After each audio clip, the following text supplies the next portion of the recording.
Hello, hi guys! Magandang hapon sa inyo lahat. This is Jen Rodriguez, mamaya sa Great Channel. A faith healer, also matarder. So ngayong hapon, natatingin natin nagsabihin sa iyo ng ating mga gabay. So this is a weekly gabay for the month of October 5 hanggang October 12 for the sign of Virgo. So Virgo, welcome to my channel. Ano kayang messages, advices, and spirit guides ang ating masasagot for today's video?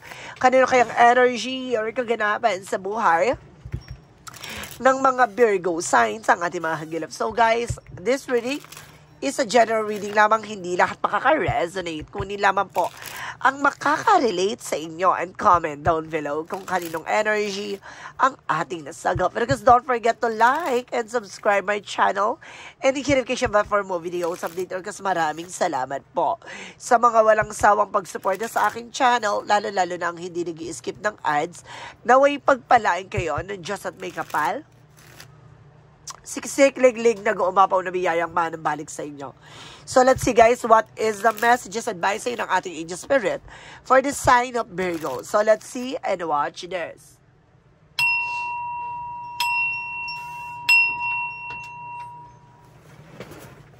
Angel spirit, please give information na kayong gusto sabihin sa'yo ng ating mga gabay. Anong chika sa'yo ng ating angel spirit? The Five of Swords. Ooh.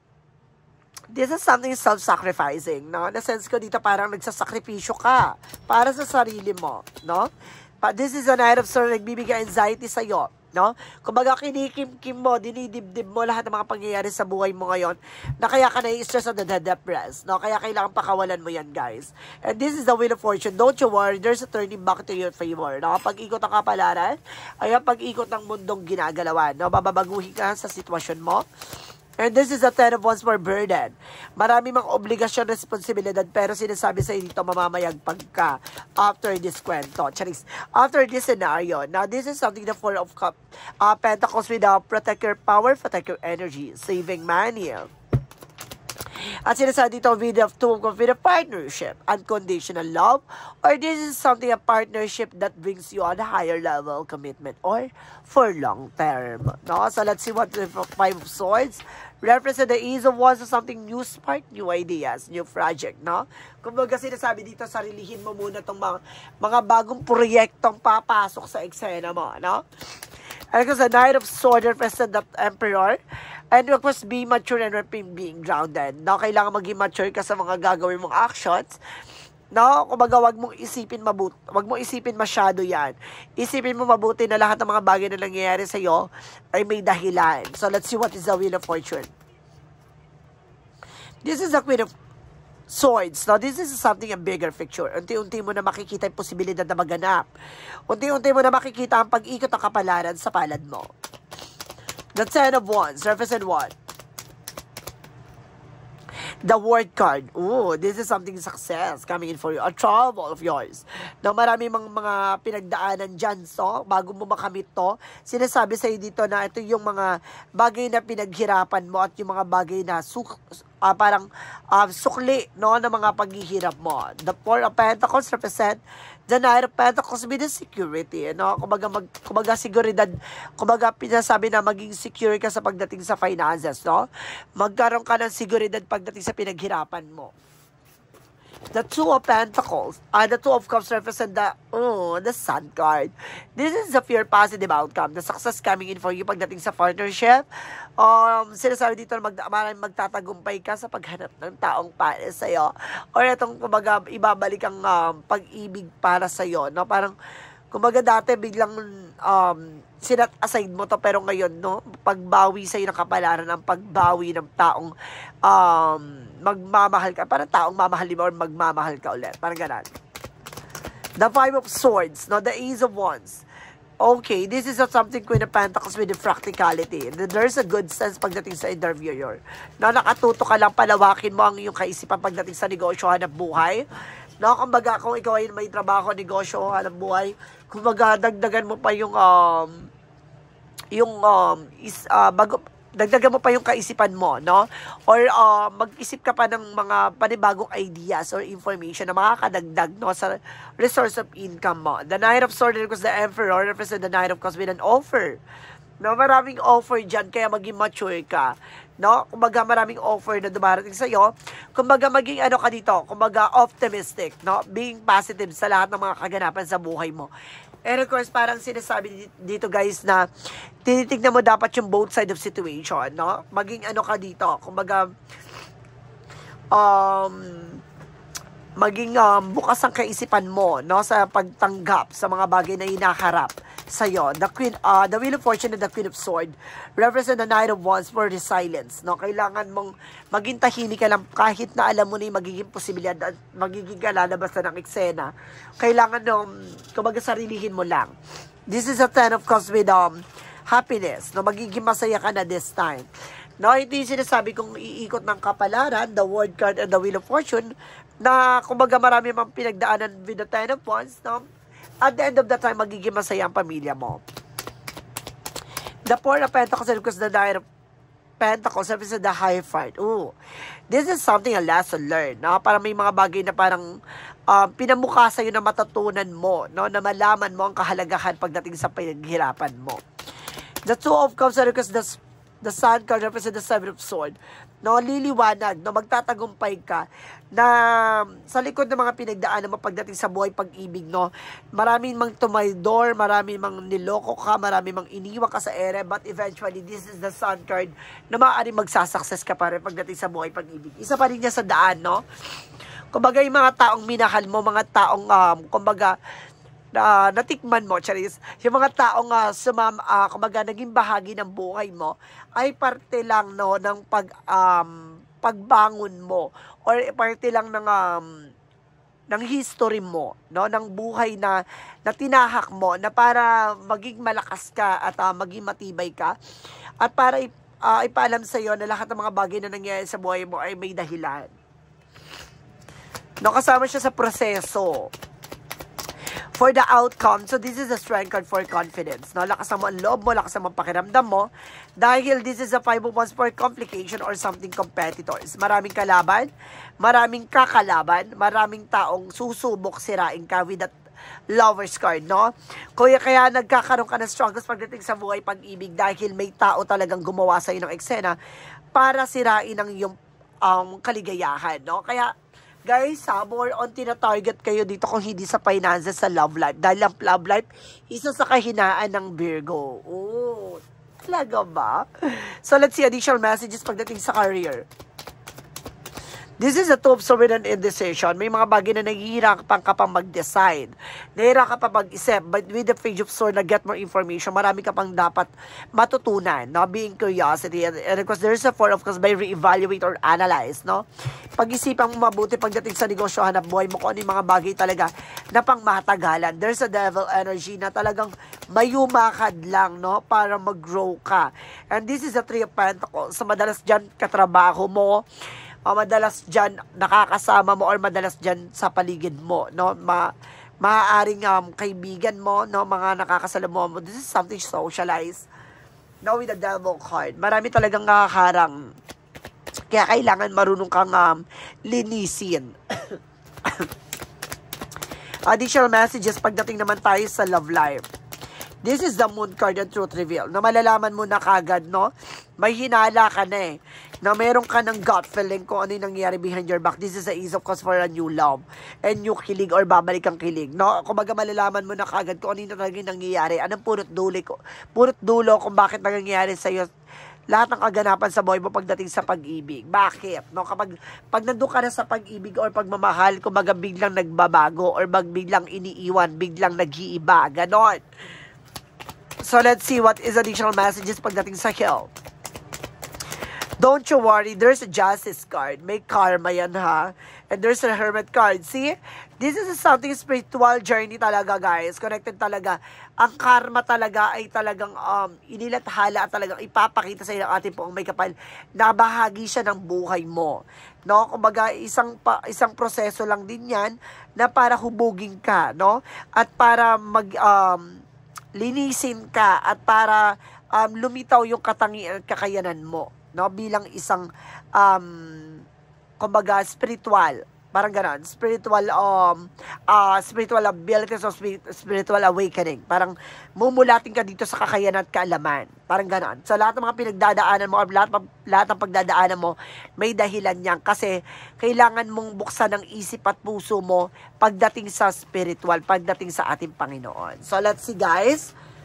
Additional messages with the yin and yang oracle card. Kaya marami kang tanong, bakit ganito, bakit ganyan, paulit-ulit na lang, kasi there's something wrong. No? Mag-set ka ng boundaries. And this is something self-love, so mahalin mo yung sarili mo dito, ha? And of course, this is something control. No? Iwasan mo rin yung maging madaldal. And this is avoidance, no? Iwasan, tigilan. And this is a guilt, no? Kaya marami nagagalit at kumbaga sinasabotahe ka. No, dahil din sa kumbaga it's either nahahanginan to, nayayabangan sa iyo, or either din sa dahil sa katalasan ng bunganga mo pagdating sa bagay-bagay na kaya mo. Kumbaga matalino ka kasi, no? May way din kasi 'yon, no? Dahil sa pagiging matalino mo kaya ang dami mo rin kasing nasasabi. For Romance Angels, for Mystic Love Oracle deck. And this is something love, sign talaga na may pag-ibig talaga sa iyo. And this is a breakup. Talagang connected talaga forever. No? Talagang pinakita dito na may connected ka talaga pagdating sa pag-ibig na paghihiwalayin ka talaga. May connected talaga. This is something reconnecting. Kumaga nagkakaroon ka talaga ng disconnections pagdating sa love life. And this is something afraid, fear. Alisin mo yung takot at pangamba.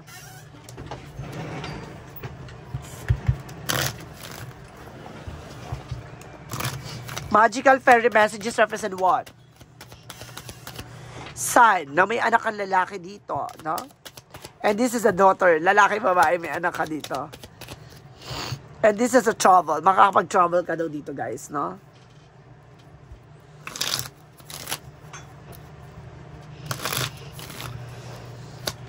Additional messages for synchronicities.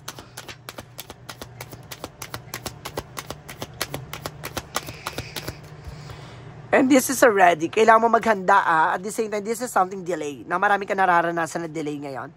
And this is attractions, no? Attracted ka sa ibang tao, attracted yung mga ibang tao sa iyo. No, this is something attraction, the two of you guys. What is Archangel Michael messages?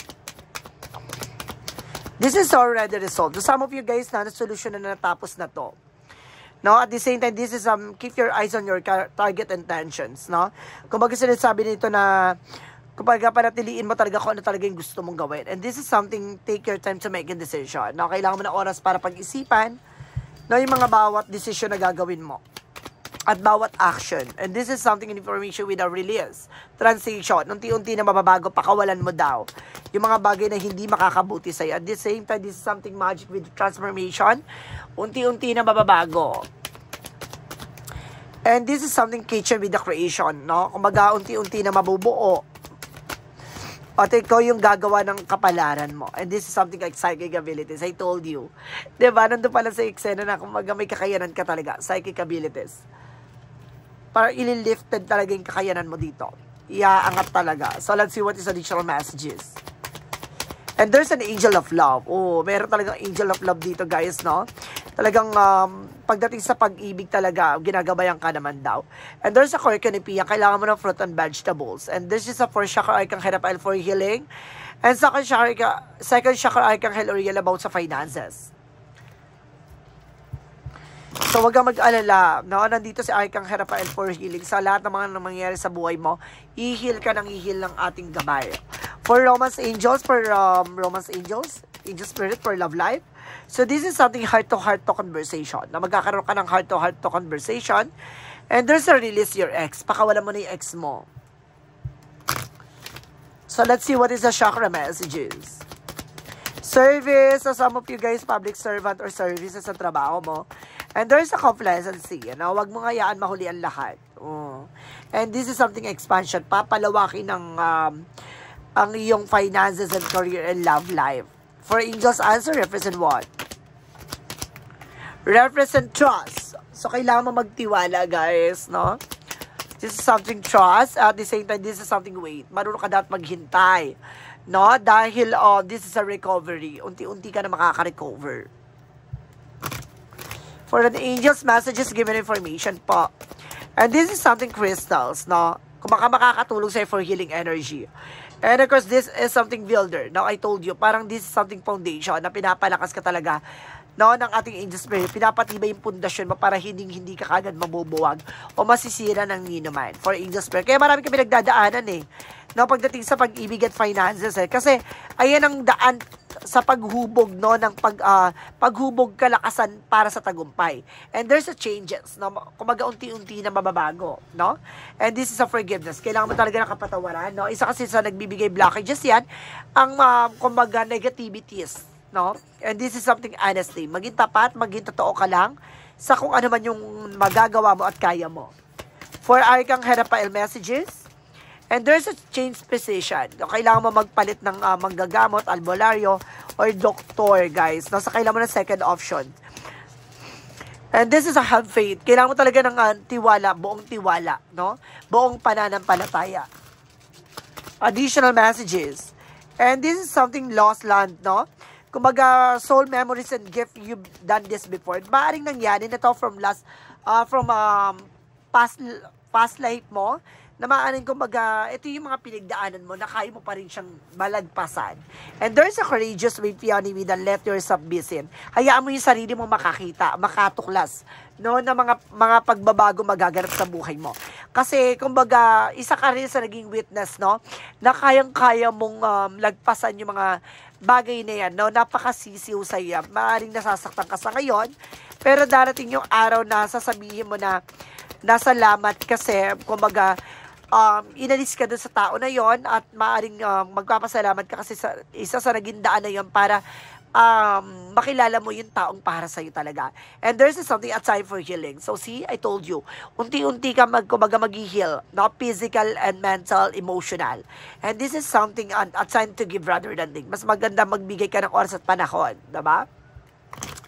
Kailangan talaga ng oras at panahon talaga para makarecover ka ng husto. For Jesus' loving quote said, peace be with you as my Father sent me. No, bigyan mo ng kapayapaan tulad ng kapayapaan na binigay ng ating Panginoon, ng ating Amang nasa langit. No, wag mo nang isipin, no? Kumbaga, marami man nag-betray sa'yo, marami man nagloko sa'yo, marami mang sumira sa'yo. Magtiwala ka sa plano ng ating Panginoon. For the angels number, represent what? 666 for a great blessing. This is something great blessing coming in for you for self-love, boundaries, and of course, understanding, letting go. Now, may mga bagay na kailangan mo talagang pakawalan at bitawan. Nurture yourself. You need to desires and you need your needs and desires and boundaries. Let go of the things that are weighing you down. Make space of something meaningful and expand your spiritual all areas of your life. Not big love, opportunities, or job need to squeeze in somewhere. No, maraming dahilan para maging malakas, no? Maraming dahilan para maging masaya. Kaya pasalamatan mo yung mga bagay na kung ano man ang meron ka. Kumbaga palakihin mo 'yan para magsilbing kaligayahan mo sa mga susunod na eksena. No, parang ayun yung magdadaan mo para maging kumbaga ma-motivate ka, no, para magpatuloy sa buhay. So let's see what is the messages of life.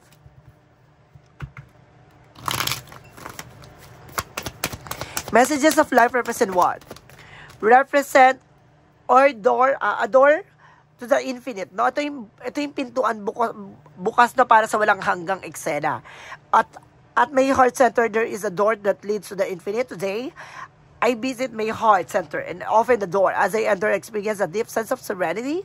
And I understand that I am eternal, that I am indestructible.